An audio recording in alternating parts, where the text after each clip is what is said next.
This video is on derivatives and integrals. You might just skip this worksheet. College physics means algebra-based physics, and university physics means calculus-based physics. So ask your teacher which level of math is required for your physics course. If you are going to use calculus for your physics course, then go online to obtain a list of differentiation and integration rules, or ask your math teacher for a list. Derivatives, they tell us about the slope at a point of an equation, and integrals tell us about the area under the curve of an equation. They do more, but that's what we should learn in the beginning when learning about how to apply derivatives and integrals. Question 1. For the following functions, determine the derivative of y. So y equals 7x cubed plus 2x plus 3, and we have this equation here. If y equals ax to the b power, then dy over dx means the derivative of y with respect to the variable x equals ab x to the b minus 1, where a and b are constants. So dy over dx is going to be 7 times 3 times x to the second power plus 2 times 1 times x to the 0 power plus 3 times 0. So the derivative of a constant is always 0. So the derivative of 3 is 0. Part B, find the derivative of y equals 5 times e to the 4x. This is the exponential function. So if y equals a times e to the x, then dy over dx equals a e to the x, where a is a constant. So this equation doesn't really tell us everything. We have to take the derivative of this function x here. So we have 4x, and what's the derivative of 4x? It's 4. So we're going to rewrite this equation 5e to the 4x, and then we're going to multiply it times the derivative of 4x. The derivative of 4x is just 4. So the derivative of this simplifies to 20e to the 4x.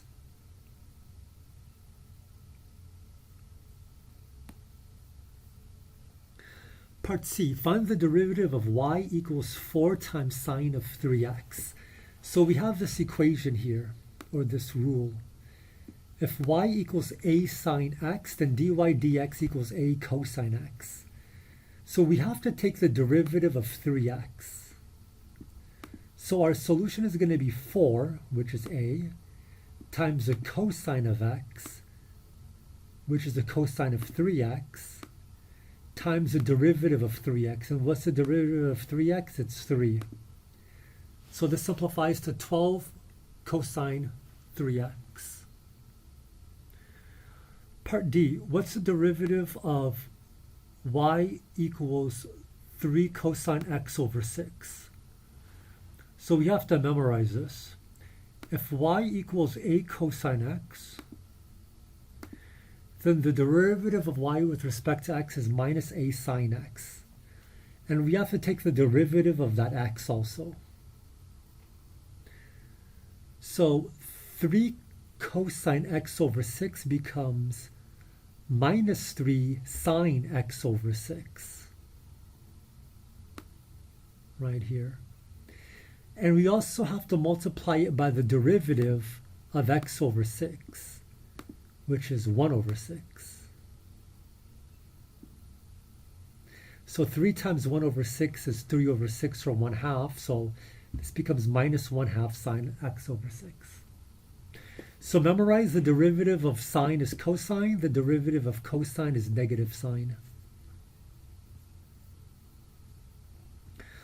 Question 2. Find the maximum and minimum values of y and the values of x at which they occur for the function y equals x cubed minus 6x squared minus 15x plus 7. So let's take the derivative of this function, which is 3x squared minus 12x minus 15. Set this function equal to 0 to determine where the slope is 0. So if I set this function equal to the number 5, and if I solved for x, I'll find out where the slope is 5. If I set this function equal to the number 28, and I solve for x, then I'll find out where the slope is 28. We want to find the maximum and minimum values, so set this function equal to 0 to determine where the slope is 0.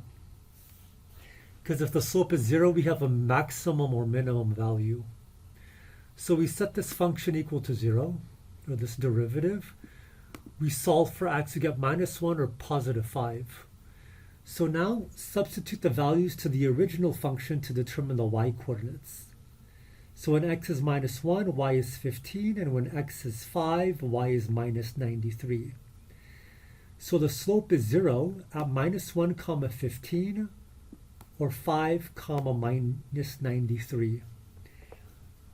Let's take the second derivative of this to find out if we have a maximum or a minimum. So the first derivative is this. The second derivative is 6x minus 12. Here. So when we plug in x equals -1, we get a negative number, which is less than 0. So if it's a negative number, it's a sad face, which means it's a relative maximum. And when we plug in x equals +5, we get a number that's greater than 0. And if the number is greater than 0, that's a happy face. If it's a happy face, that means we have a minimum value.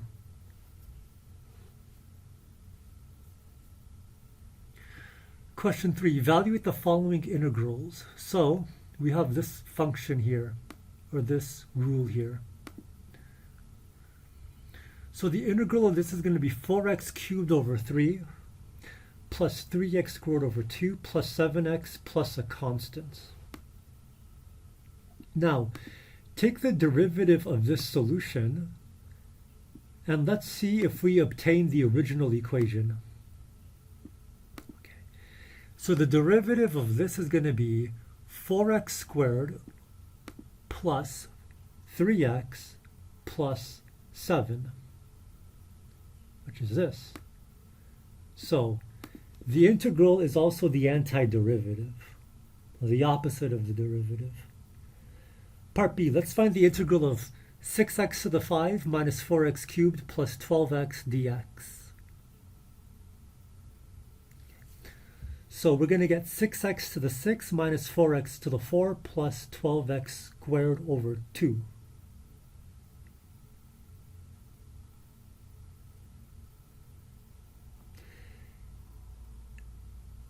And that's what we have here. We could take the derivative of this to see if we could obtain this function again. And if we do, we did it correctly. We took the integral correctly. So the integral of this, the derivative of this is 6x to the 5 minus 4x cubed plus 12x plus 0. And that's exactly this. So we did it correctly. Part C, find the integral of e to the x with respect to x. This is a rule. So now this question is just the rule. The integral of e to the x dx is just e to the x plus a constant.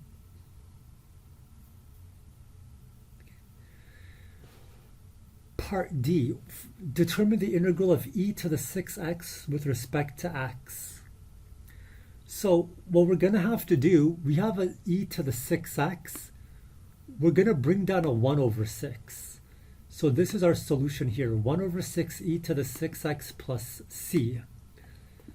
Take the derivative of the solution to check if we could obtain the original equation. So what's the derivative of this? It's going to be 1/6 e to the 6x times 6. And that gives us the original equation, e to the 6x. Part E, determine the integral of 2x to the minus 1 plus 3x to the minus 2 with respect to x. So we have this equation here, which is what we're going to learn something new. The integral of 1 over x with respect to x is the integral of x to the minus 1 dx. If we follow the previous rule, we're going to up the power, divide by the power, we're going to get x to the 0 over 0. So the integral of 1 over x is natural log of x plus a constant. So now the integral of this is going to be 2 ln x minus 3x to the minus 1 plus a constant. So take the derivative of this and see if you could obtain this equation again. And the derivative of ln of x is 1 over x.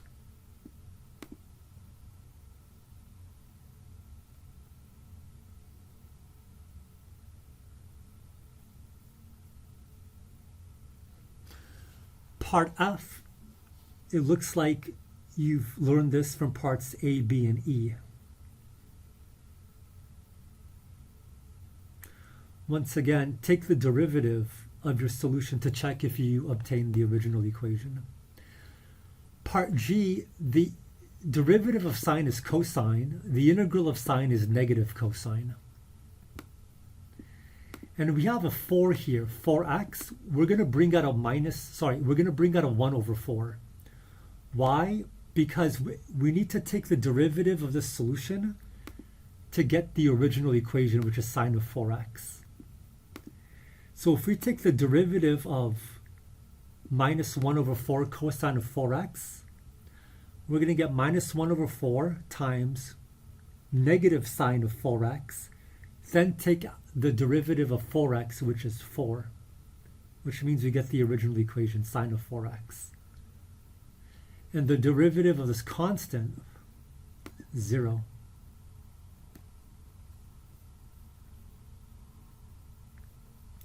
So just like the integral of sine is negative cosine, the integral of cosine is sine. So in part H, we want to find the integral of cosine of 4x with respect to x.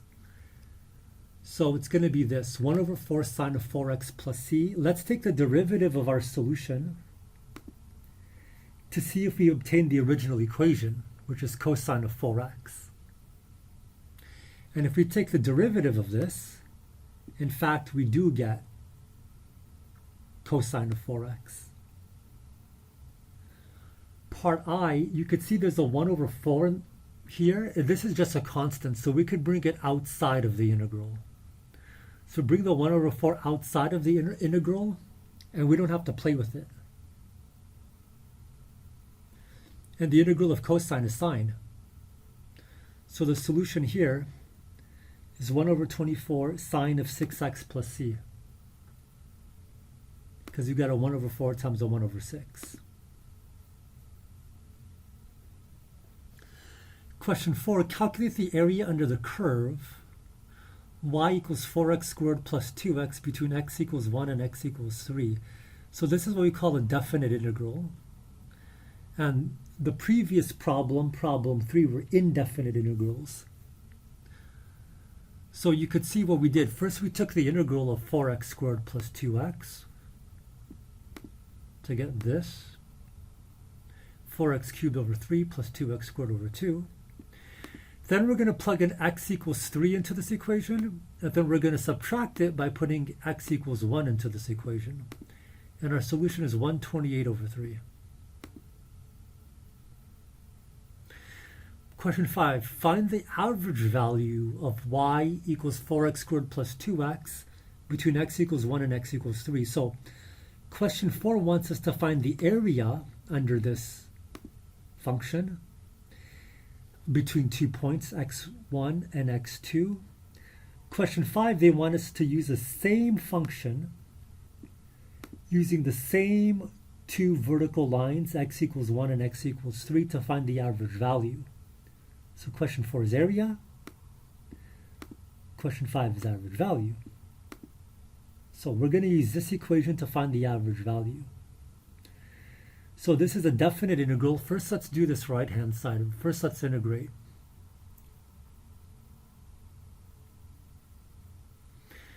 Then we get 128 over 3, which is the area. But now we have to multiply this by 1 divided by b minus a, 1 divided by 3 minus 1 to get the average value. So the average value is 64 over 3. Question 6. Calculate dy over dx and dy over dt for the function y equals 8x squared. You could see this function y is just a function of x. There's no t in it. But x is a function. We don't know what that function has. So you could see dy over dx is 16x. dy over dt is 16x times the derivative of x with respect to t. Question 7. Calculate dx over dt and dx over dz for x equals sine of 4 sine 3t.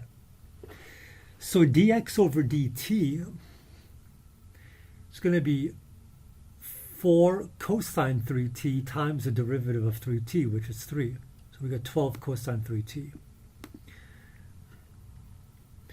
Now, dx over dz, there's a mistake here. This should say dx over dz. This should also say dx over dz, because they want us to find dx over dz.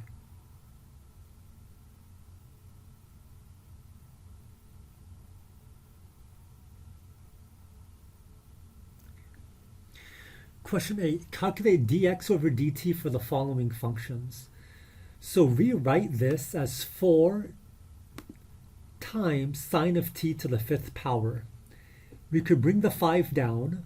This becomes sine of t to the 4th power times the derivative of what's in here. And what's the derivative of sine? It's cosine. So that's why we get this. So for part B, let's find the derivative of this with respect to x. Sorry, with respect to t. So rewrite this as 2 times cosine of 4t to the 8th to the 5th power, like this. So the 5 goes down in the front. We don't change cosine of 4t to the 8th. This 5 exponent becomes a 4. Now let's take the derivative of this. What's the derivative of cosine 4t to the 8th? It's going to be negative sine 4t to the 8th times the derivative of this, which is 32t to the 7th power.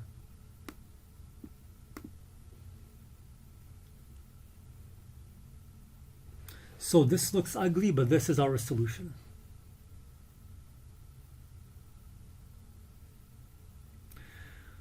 Part C, let's take the derivative of x with respect to t. So see how I rewrote the equation.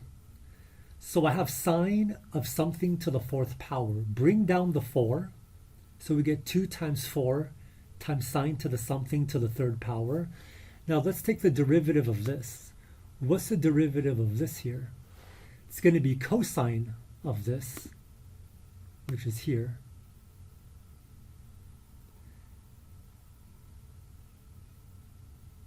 times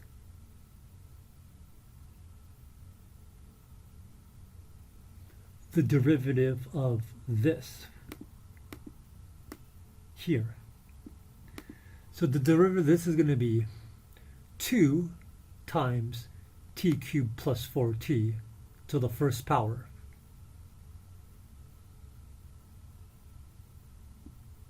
Times the derivative of this, which is 3t squared plus 4. So then we could just simplify everything.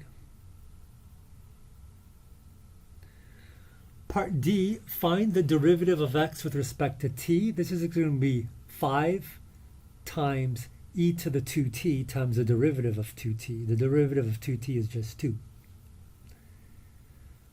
Part E, taking the derivative of x with respect to t, we're going to get the original function, 4e to the 3t to the 6. Now let's take the derivative of 3t to the 6. That's going to be 3 times 6 times t to the 5. Then we could simplify. Part F, it's a bit uglier, but we do the same thing. We're going to bring the 4 down. We're going to leave this t to the 5th plus 2t plus 1 to be the same, not change it. This exponent 4 becomes a 3, like so. And now we have to take the derivative of what's in here. 5t to the 4th plus 2.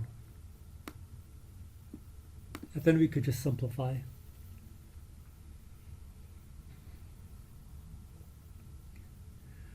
Part G, let's take the derivative of this. So this is just a very long question. There's many steps.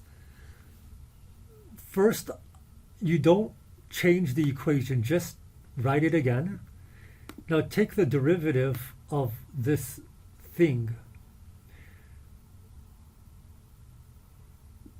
And it's better to rewrite it as this. So bring down the 3 times sine of this, blah, blah, blah, to the 2nd power. And then we're going to take the derivative of this. What's the derivative of this? The sine becomes a cosine, which is here. And then what's the derivative of this? Okay. It's going to be 5 times 2t to the 4th plus t to the 4th power. Finally, times the derivative of this, which is 8t plus 1. Sorry, 8t cubed plus 1. Then we can make it look better. So, if you're taking AP Physics, A-level Physics, or IB Physics, definitely ask your teacher how much of this math you need to know for this physics class. Once again, the meaning of college physics is algebra-based physics, and university physics is calculus-based physics.